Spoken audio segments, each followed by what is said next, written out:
As you might have guessed from the name, the Star Wars galaxy was a pretty contentious place. Many species had rivalries with each other, and over the course of galactic history, most wars didn't involve large, galaxy-spanning empires, but were rather local conflicts between rival civilizations. We've talked about quite a few of these conflicts before, and you might have noticed that they all shared something in common. The vast majority we've discussed were between Outer Rim non-human civilizations, but the galaxy's humans were no less contentious than their galactic neighbors. On the contrary, they were even worse in many respects. The galaxy's most prominent human civilizations, the core worlds, didn't really engage in total war against each other, but don't mistake that for harmony. Indeed, the core worlds all hated each other, and in this video, we'll be talking about why.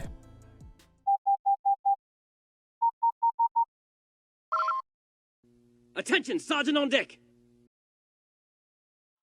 To start, we're going to pull a quote from the intro to the very first piece of Star Wars media, the 1976 novelization of A New Hope. As often happens when wealth and power pass beyond the admirable and attain the awesome, there appear to be those evil ones who have greed to match. So it was with the Republic at its height. Like the greatest of trees, able to withstand any external attack, the Republic rotted from within, though the danger was not visible from the outside. This decadence began with the core worlds tens of thousands of years before the Republic started to decline. It was the human-dominated systems of the core that formed the Republic 25,052 years before the Battle of Yavin. And as the Republic grew larger and more prosperous, most of its wealth and power went straight to the core. After thousands of years, many core worlds were covered by vast cities and drowning in riches, but all of this was built on a foundation of cruelty and suffering. The wealth, power, and even the materials used to build those cities were all stolen from worlds on the Republic's frontier, which at that time lay in the expansion region. There, entire planets were completely stripped of usable resources, and habitable worlds were poisoned and despoiled beyond all repair, all to feed the insatiable greed of the core. As the Republic continued to expand, the decadence of the core got worse, and it corrupted the Republic as a whole. As the novelization stated, the Republic rotted from within, and the core was the origin point of its fatal disease.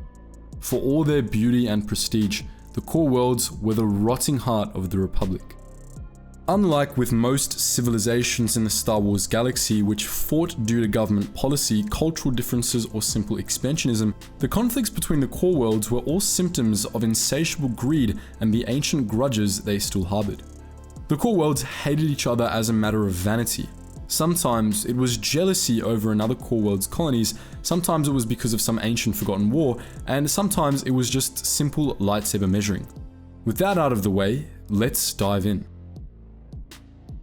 A lot of the core worlds had minor grudges with each other, but on a broader scale. The core was divided between three main camps: Coruscants, Alsakans, and Corellias. You all know the significance of Coruscant and Corellia, but for most of you, Alsakan probably doesn't ring much of a bell. Indeed, by the time of the films, it wasn't really relevant anymore, but that wasn't always the case. Tens of thousands of years before the events of the films, it was the second most influential world in the galaxy. Alsakan was a city planet just like Coruscant, located just a short hyperspace jump along the Polemian trade route.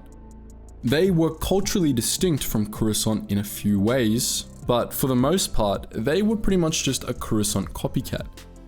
Even back then, Coruscant was the most powerful world in the galaxy thanks to its role as the capital of the Young Republic and its location at the junction of the Polemian trade route and the Corellian Run, the two primary axes of Republic expansion. However, Coruscant's status as the center of the galaxy wasn't yet set in stone, and Alsakan wasn't far behind. From 20,000 to around 17,000 BBY, the Republic entered the Great Manifest period, an era of massive expansion. It colonized or assimilated thousands of worlds, providing a massive source of wealth and resources for the core worlds to exploit. Some of these systems were already inhabited by advanced civilizations, but most were unoccupied or home to less technologically advanced peoples, which made them ripe targets for settlement efforts in the eyes of the core.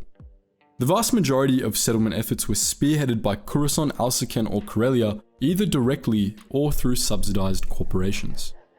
Karelia dominated the new sectors south of the Karelian Run, while Alsakan dominated the Plemian route and the northern dependencies, and Coruscant took the space between.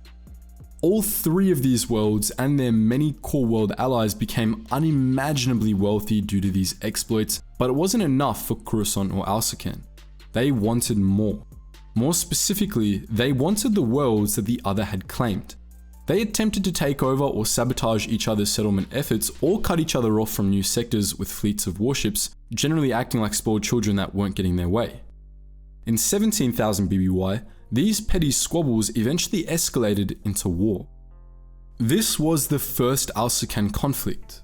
The first, but not the last. It wasn't a traditional war. For the most part, it was business as usual for the Republic, while the two sides engaged in saber-rattling, standoffs, and the occasional hostile takeover of an outlying colony.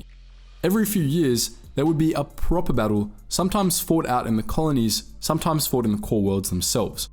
When this happened, the Republic was divided into three factions: those loyal to Coruscant, those loyal to Alsakan, and the Karelian hegemony, which remained neutral. The first Alsakan conflict lasted for about 300 years and ended with a truce. 500 years later, a second began. In total, there were 17 Alsakan conflicts over the course of galactic history between 17,000 and 3,000 BBY, and all of them followed the same general pattern as the first, with Coruscant and Alsakan fighting and Karelia staying neutral. The Alsakan conflicts ended in 3017 BBY when, upon outbreak of the 17th Alsakan conflict, Karelia had finally had enough of everyone else's BS and joined the fight, kicking everyone's ass in one go. Prince Admiral Jonash Isolo dictated a treaty between Coruscant and Alsakan at sword point on the Senate floor, and there was never an open war between Coruscant and Alsakan again. Even though the Karelians won that final war, Coruscant emerged the real victor in the Alsakan conflicts, and Alsakan's power and influence diminished in the years following Solo's treaty. But the conflict between the core worlds didn't stop there. It just stopped being violent. The greed and envy that had sparked the Alsakan conflicts never went away, and the core worlds continued their geopolitical maneuvering, often at the expense of the Rim. As the years went on, a new motivation for this began to grow more prominent. As the Republic expanded and Coruscant became its undisputed center, the shared culture of the Republic became increasingly Coruscanty, especially in the core worlds. Many of the core worlds that had allied with Coruscant during the Alsakan conflicts gradually adopted most of Coruscanty culture, and this left worlds like Axum and Alderaan worried that a similar fate awaited them. Thus, a lot of the competition that went on in the core during the Republic's later years happened not just because of simple greed, but because core worlds felt a need to be different and assert themselves now more than ever.